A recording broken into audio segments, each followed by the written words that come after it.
This is an interactive video session that will help you to improve the skill of empathy and motivation. As a lecturer, you may practice regularly reflecting on one's own potential biases and preconceived notions towards students from different cultural backgrounds. Lecturers with this skill understand and share the feelings of others. In the context of cultural barriers, empathy allows lecturers to recognize the challenges students may face due to cultural differences and provide the necessary support. Having this skill, person is able to recognize students who may struggle with cultural differences. Listens attentively to students' concerns and struggles without judgment. Describe possible emotional support and encouragement to students facing cultural barriers. Define when students have difficulty adjusting to the classroom environment. Explain how to motivate students to draw on the cultural knowledge and experiences in assignments and discussions. How students with cultural differences may struggle in study courses. Identifying students who encounter cultural differences in their courses requires observation, empathy, and an understanding of the potential difficulties of cultural adaptation.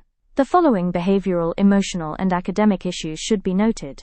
Participation and communication. It may manifest itself in silence or limited participation. The student may rarely speak in lectures, avoid group discussions, or give brief answers to questions. This may be due to cultural reasons, where it is unacceptable to express an opinion in public without direct prompting or too strongly. In addition, some students may process information more slowly due to a language barrier or because they are not familiar with the norms of classroom communication. Students may not ask questions or ask for clarification even when they do not understand, believing that asking questions may indicate that the lecturer has explained things poorly or that it may be seen as a challenge to authority. Nonverbal communication is important for participation, which varies from culture to culture and may not be understood.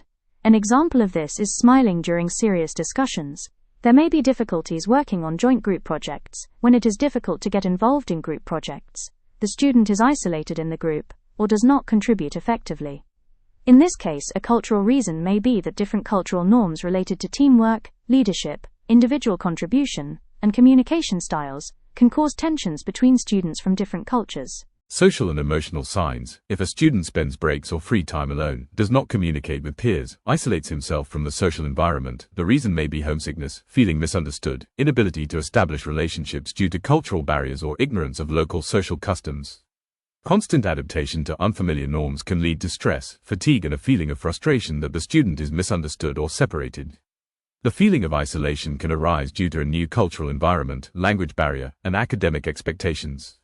It has been observed that communication in groups only with students from their own cultural environment encourages critical generalizations about other cultures. Academic achievements. Students from other cultures may have difficulty understanding implied meanings due to nuances in language, may not understand academic expectations, e.g., essay structure, critical analysis versus memorization, experience cultural adjustment stress that will affect concentration, or lack culturally relevant prior knowledge related to new content. They may have different assumptions about what good work looks like, or different cultural expectations for academic freedom and clear instructions. They may have difficulty seeing the relevance of the material to their own experiences, or may have gaps between the teaching style and the preferred learning approach that their culture has shaped. How to provide support for students with cultural differences. It is an ongoing process of learning, adapting, and building strong, inclusive relationships with all students. A lecturer's behavior should demonstrate, "I see you. I value you. I want to understand. I am here to support you." When lecturers identify students who are struggling with cultural differences in the classroom, their approach should be characterized by empathy, proactive support, flexible pedagogy, and inclusiveness. It is important to create an environment where all students can feel safe and encouraged. Observation. Observe consistently how students' behavior manifests itself during different activities and in various environments: classes, lectures, individual work, group work, breaks. How behavior changes over time. Interpersonal relationships. The most important step is to get to know students from different cultures individually. Engage them in personal, informal conversations and ask about their background, interests, and experiences. Showing genuine interest builds trust. Communication.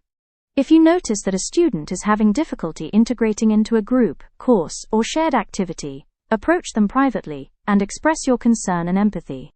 Phrase it like this: "I've noticed that you've been quiet lately. Are you okay?" Or, "I want to make sure I'm explaining everything clearly." Sometimes students find this concept difficult. Is it clear to you? Avoid accusatory language. Listen more than you talk. Allow the student to fully express themselves without interruption. The key is to listen and understand the perspective of the person from another culture. Teaching methods. A variety of teaching methods can contribute to creating inclusive practices that accommodate different learning styles and cultural norms. This may include more digital technology, visual aids, hands-on activities, small group work, or opportunities for individual reflection before sharing in the group. By providing a variety of examples, appreciate the diverse cultural contexts that are not only characteristic of the dominant culture in your subject of study. This helps all students see the broader context and how it is reflected in a specific situation. If the language of instruction is a barrier, provide language support, e.g. simplified instructions, dictionaries, visual dictionaries, digital access to translation tools, or refer students to language courses typically available in higher education institutions to improve the language required for the subject you teach. If possible, give all students or students from other cultures the opportunity to choose how they demonstrate their achievements in this subject of study, e.g., written or oral, individual or group projects. Safe and inclusive environment. Promote full respect for all cultures and perspectives, not only between the lecturer and students, but also among the students themselves. Take advantage of various opportunities for discussion. Seek out and value diverse perspectives. Recognize cultural differences as a strength that enriches everyone's learning. Support from local students for students from other cultures is essential, and encouraging and facilitating this helps create a safe and inclusive environment. Tutoring systems, additional training, or teamwork in groups with diverse compositions can be helpful. Motivate students to draw on the cultural knowledge. Integrate culturally relevant content and examples. Diversify your teaching materials, whenever possible, by including texts, videos, case studies, and examples that reflect diverse cultures, especially those represented at your higher education institution. Invite guest speakers of diverse cultural communities to share their knowledge or perspectives on a relevant topic. Now we invite you to the quiz section where you can test your knowledge by answering 3 questions. Tick the correct answer. Whether you chose right or wrong, you will be given an explanation for the answer. Here we go.